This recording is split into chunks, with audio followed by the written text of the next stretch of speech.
Dharma Circles, Fati here, the embodied Dharma coach. Let's talk December transits and moon wisdom. This month actually starts very sweetly with balance and 3 planets in their own sign. However, we end the month as I'm calling it like a lion, so out like a lion and possibly in like a lamb for 2024. Here's how December begins. Jupiter retrograde in Aries, Moon in the sign of Cancer. So we actually started this month with 4 planets in own sign. K2's in Virgo now, Venus in its own sign of Libra, Mars is in its own sign of Scorpio, combust Sun, Mercury transits Sagittarius, and Saturn is in its own sign of Aquarius. So when we have planets in their own sign, there's balance, there's more harmony, there's a possibility for more ease and gentleness. So keep that in mind as we start the month off. Things change quite a lot over the course of the month, certainly by mid-month and later at the end of the month. Mercury will retrograde in Sagittarius on the 13th. And so then we're going into a retrograde Mercury cycle, which is a very interesting way to end the year and start 2024. Sun moves into Sagittarius on the 16th. Winter solstice is on the 21st. Venus will shift into Scorpio on the 24th. Mars moves into Sagittarius on the 27th.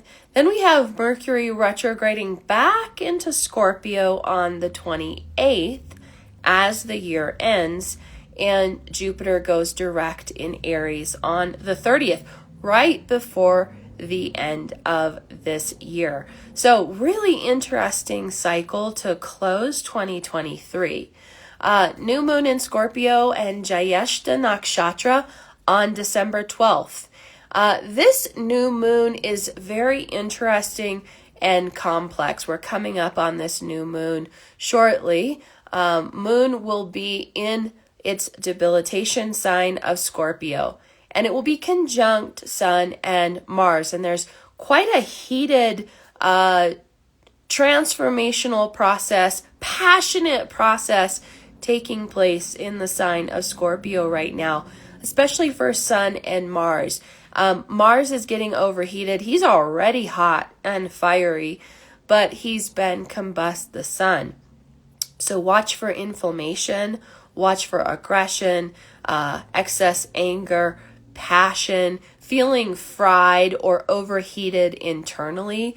Look to your natal chart, see where Scorpio resides to see where this very hot combination is taking place. But what's happening is our action taking is getting purified. So Mars being the karma yogi and the action taker, and anything that collides closely with the sun and gets scorched, literally, has the opportunity to be purified and the essence of that planet really extracted. That's what's happening right now with Mars. So pay attention to what's changing with the way that you take action and how your own inner karma yogi. And again, like I said, we have multiple planets in their own sign as the month begins, and this creates a lot of harmony. Venus, Mars, Saturn, own sign. Really lovely way to begin this month, especially after dealing with debilitated Venus conjunct K2, debilitated Sun. It was a hard last couple months, especially for women and for health and vitality. And we're seeing a little more strength coming in with the physical body as December begins. Venus in its own sign of Libra, it's really lovely, and it can create balance and harmony with all things relational, feminine, beauty, the marketplace. Libra really rules the marketplace. And so diplomacy wins. find ways to connect and co-create with people. So use this time wisely. This Jyeshta new moon coming up on the 12th. Remember, moon is debilitated in the sign of Scorpio. Jyeshta is ruled by Indra, and he is a powerful god. He's the king of prana. This cycle is very much about life force energy. How are you using your life force energy? How are you very diligently working with your prana? This is a cycle that we can strengthen our relationship with our life force energy, our vital life force energy, our own vitality. But we must also do the shadow work and acknowledge where we're not in right relationship with our prana, our life force energy. And certainly there's an emotional body component that comes with this. You may find with this new moon, there's more grief. There's more sadness. This is a good new moon to be, digesting the past 4 cycles of the year. Yes, this is a Gregorian man-made calendar that is closing as of the end of December and first part of January. But at the same time, collectively, we're feeling a closure. We're tending to a closure and an opening.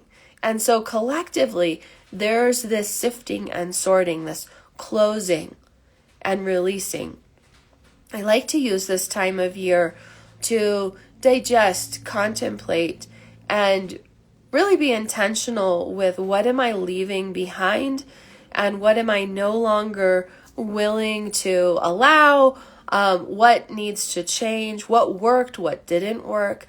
This is the type of new moon to really do that. And so be conscious in your pause with this new moon. Very, very simple new moon. Turning point, of course, is at solstice. And if you're in the northern hemisphere, winter solstice is the mark of the first day of winter. And it's a still point. So again, very powerful time in the coming weeks to hit pause. Listen, what's going on in your body?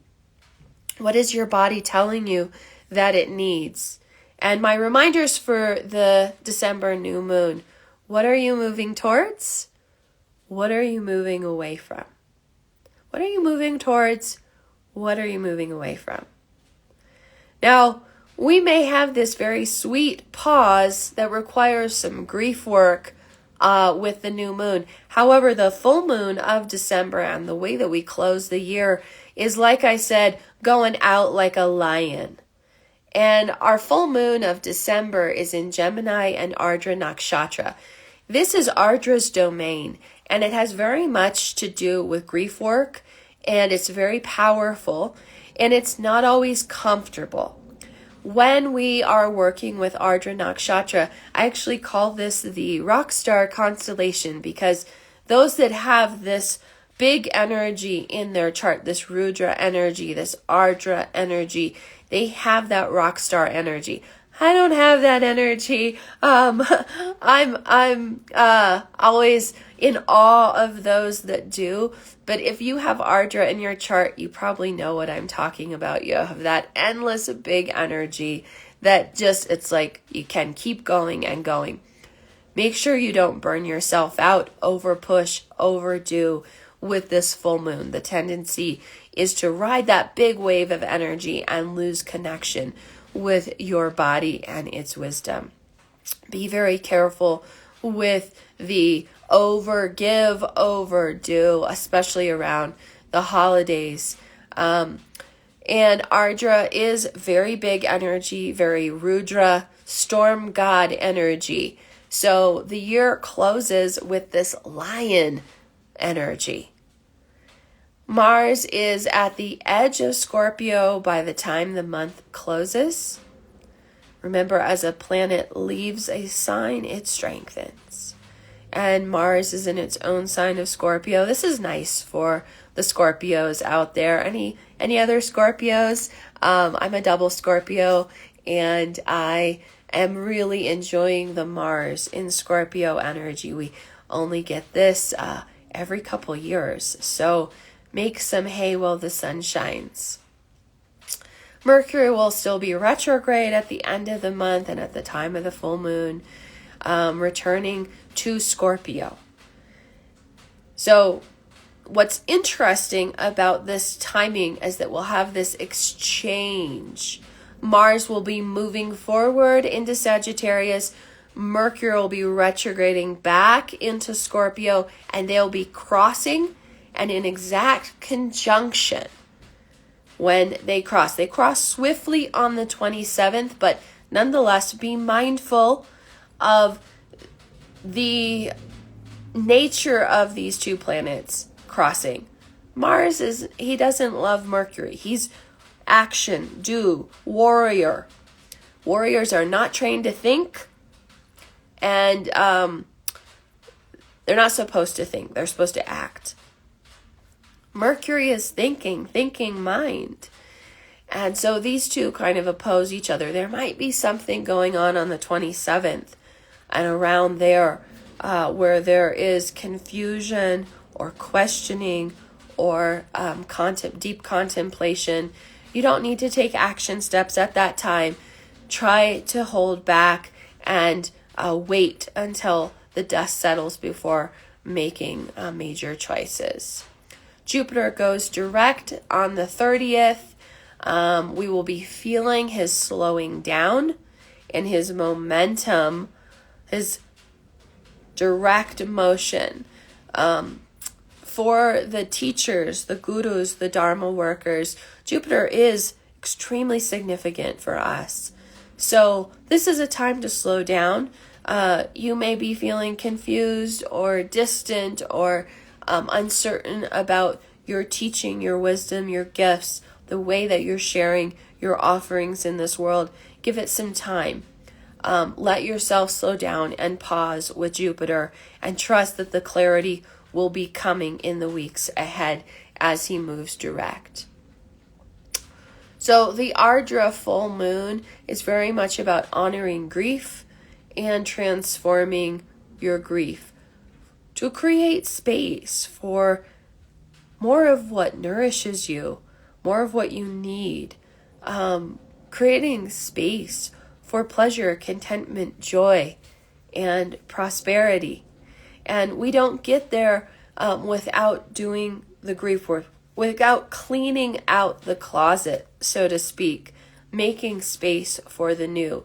Use this time to really clear away the excess, clear away the old, clear away the undigested emotion. Tend to what is emerging in your body and contemplate, what do I need? What would feel more nourishing? What am I creating for my life and my body?